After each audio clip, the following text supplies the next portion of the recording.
So my topic is on upfront systemic therapy and radiotherapy. I'm one of the consultant clinical oncologists practicing in the UK. So I have nothing to disclose, but I must say that this is a UK practice talk, and I have added COVID-19 context in this presentation. And also I have to unapologetically bring you to the most up-to-date information from ESMO 2020, which has just closed this week. And I acknowledge sharing some of the slides using the screenshot. So my plan is to give you a flavor of a case presentation and go on by talk about upfront systemic therapies and then the role of radiotherapy and bring you a brief summary. So the first case I present to you is a 80-year-old man who is a very fit retired publisher. So he had some urinary symptoms which was long-standing, but then he also had a benign prostate pathology in the past. When in May 2019 his PSA has more than doubled in 4 months, he was reinitiated with a thorough investigation. He was presumed to have prostate cancer, and he had a bone scan which I can show. I show you on the right-hand side of the screen. He declined a prostate biopsy, therefore we could consider him as a biochemical diagnosis of a prostate cancer as well as radiological one. His functional status is good. He has some comorbidity. So just think in your head, what would you do for this man? I throw you some options here. You could consider monotherapy, combination therapy, but which ones? We will come back to this in the end. One slide for me to share about metastatic hormone-sensitive prostate cancer. So this is, as we have discussed previously, that diagnosis is by conventional imaging. By saying that it is multiparametric MRI for T-stage and CT and bone scan for systemic and nodal staging. The concept of low and high volume versus high and low risks is frequently debated or confused amongst oncological and non-oncological community. So I will try to clarify this as much as I can. Overall, frequently, the nomenclature we use is also include polymetastatic or oligometastatic disease. And finally, these patients are either de novo metastatically presented or they had local radiotherapy or prostatectomy in the past and then relapsed, but still hormone sensitive. The bottom right-hand side is a review paper summarizing the current landscape of systemic treatment in this group of a patient. The key question is, we know ADT is the backbone of the treatment for metastatic hormone-sensitive, prostate cancer. But what treatment intensification or other treatment that we are considering is the key? This is a summary slide.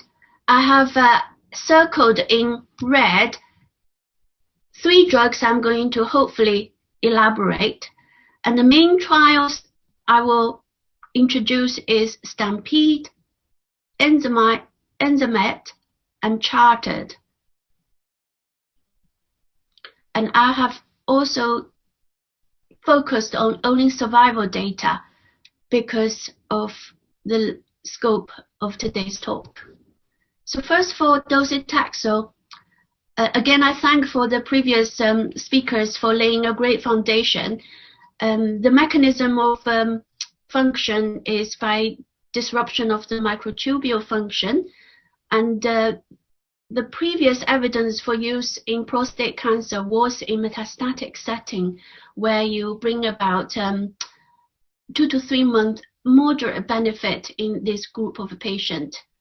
However, in metastatic hormone-sensitive prostate cancer, docetaxel was a headliner in 2015 and 2016, based on 2 large phase 3 trials. The summary of the result is listed here, but I will expand.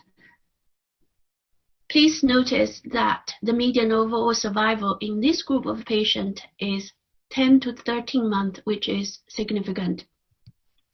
So charted trial, we had nearly 800 men randomized in 1-to-1 control. It's either combination with docetaxel or ADT alone. So the concept of low versus high volume is defined as below. So we know that if they have visceral metastases or 4+ bone metastases with at least one beyond the vertebral bodies or pelvis, then we classify them as high volume disease. Kaplan-Meier's curve showing the ADT plus docetaxel combination arm, a median survival of 57.6 months, and ADT alone was 44 months. The hazard ratio was 0.61 and p-value was very low.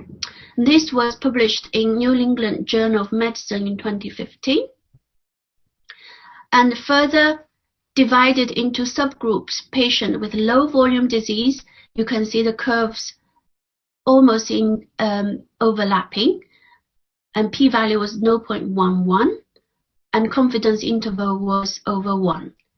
On the contrary, the high volume disease, we can see the hazard ratio was 0.6, p-value was 0.001, and combination arm had a significant 10-month extra survival benefit compared with the monotherapy ADT alone arm.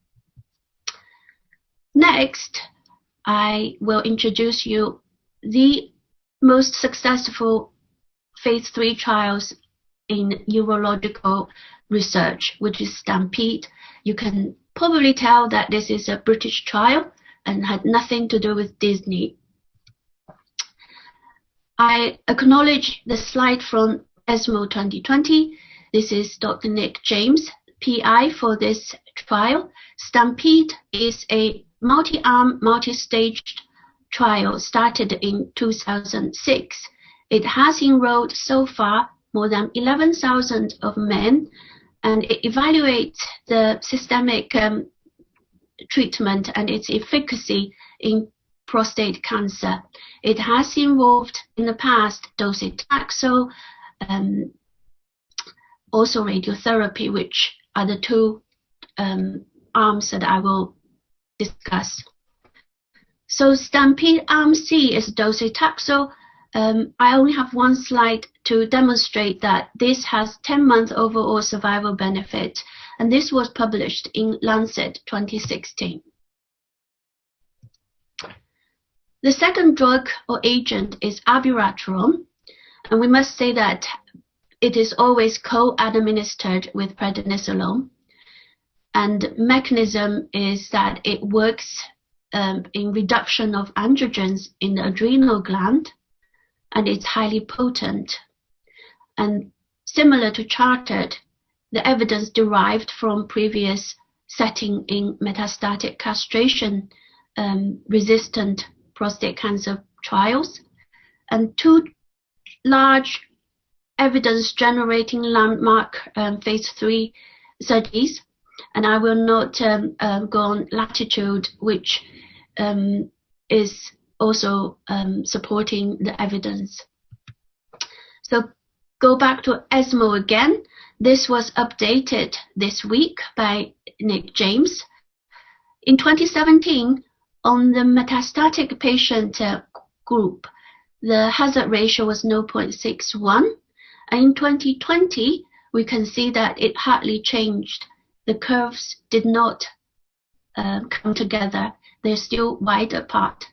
And strongly, I must say that in the world of oncology, rarely you see any drug with such a big survival benefit.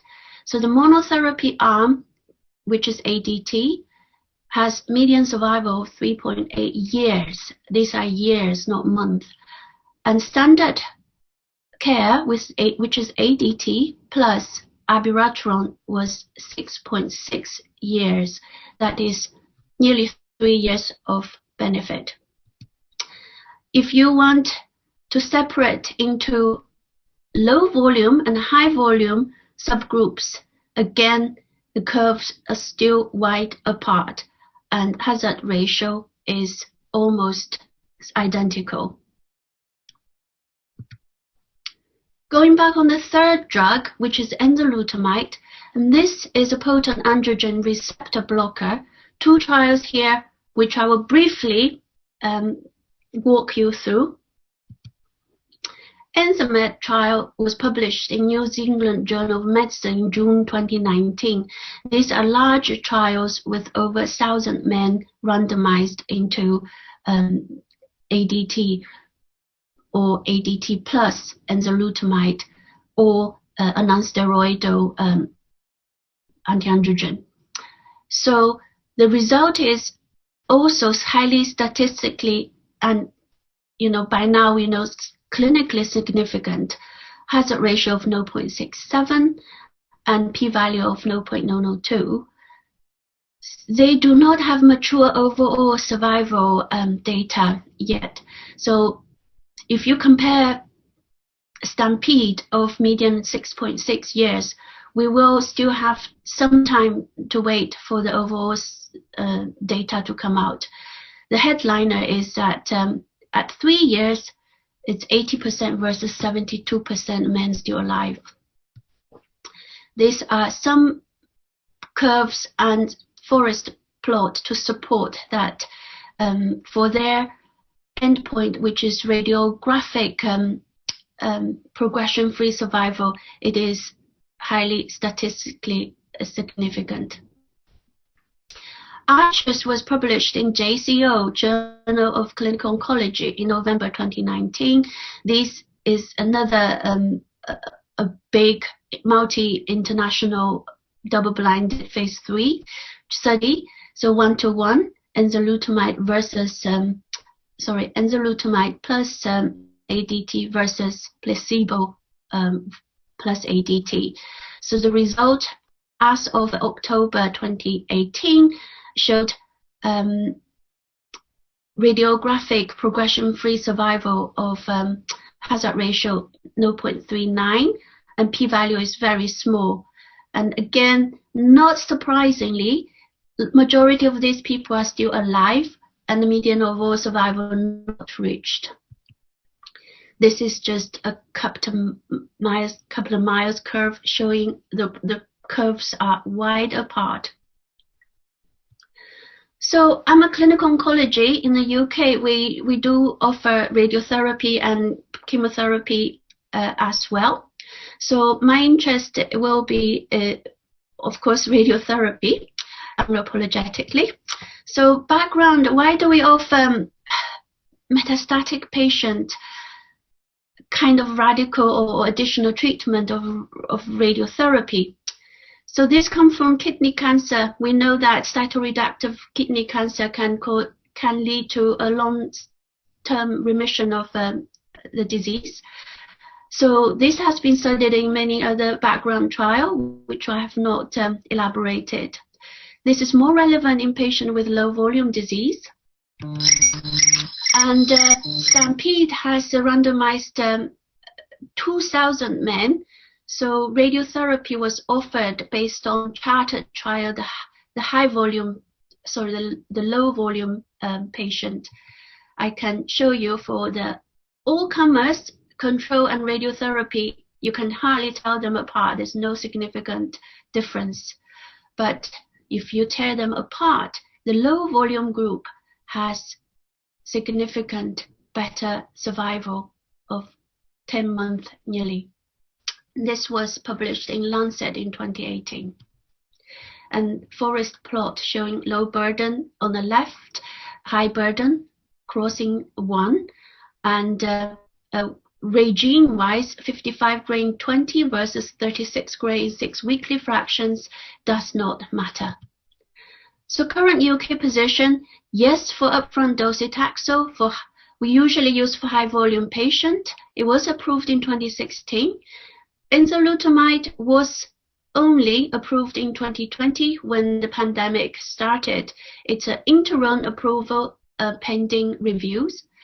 Abiraterone, unfortunately, despite its superior efficacy and safety data, at the moment it is not approved, but the appeal is in progress. And radiotherapy is being widely practiced in the UK and worldwide. Usually we adopt 36 grain 6 weekly fractions. So quickly going back to case 1. So this man fit, but he's 80 years old. He's got cardiac condition. What are you going to offer him? So first of all, we staged him fully. He's showing no other metastatic disease. So he's low burden or oligometastatic. His PSA on ADT alone came back to 2.45 from 30. I treated him with weekly regime, 36 grain 6 fractions. And also at the same time, this is widely practiced, but I do not have a hard evidence to support or convince you to do that. But it makes some sense to do it. The left acetabulum, which is within the pelvic field, I gave him 30 grain 5 weekly fractions, so just 1 week less. And his PSA came down to 0.02 post-radiotherapy. This is some fancy pictures showing that he had IMRT, VMAT, MRI and CT fused volume definition. And this is his dose distribution. So in summary, ADT alone monotherapy, although it's a backbone, it is no longer acceptable in the worldwide oncology community. I heard in the US, although 80% of the oncologists in the last year question survey were still consider ADT alone treatment. And second point, treatment intensification, as I've said, it's becoming standard of care. This is supported by EAU, NCCN, and ESMO guidance. In terms of what to give, however, we still have lots of questions unanswered. There's no consensus. We're looking for biomarkers. Androgen receptor pathway inhibitor are superior drug. They are targeted. They can be given to low and high volumes. Docetaxel has its role, mainly for high volume disease.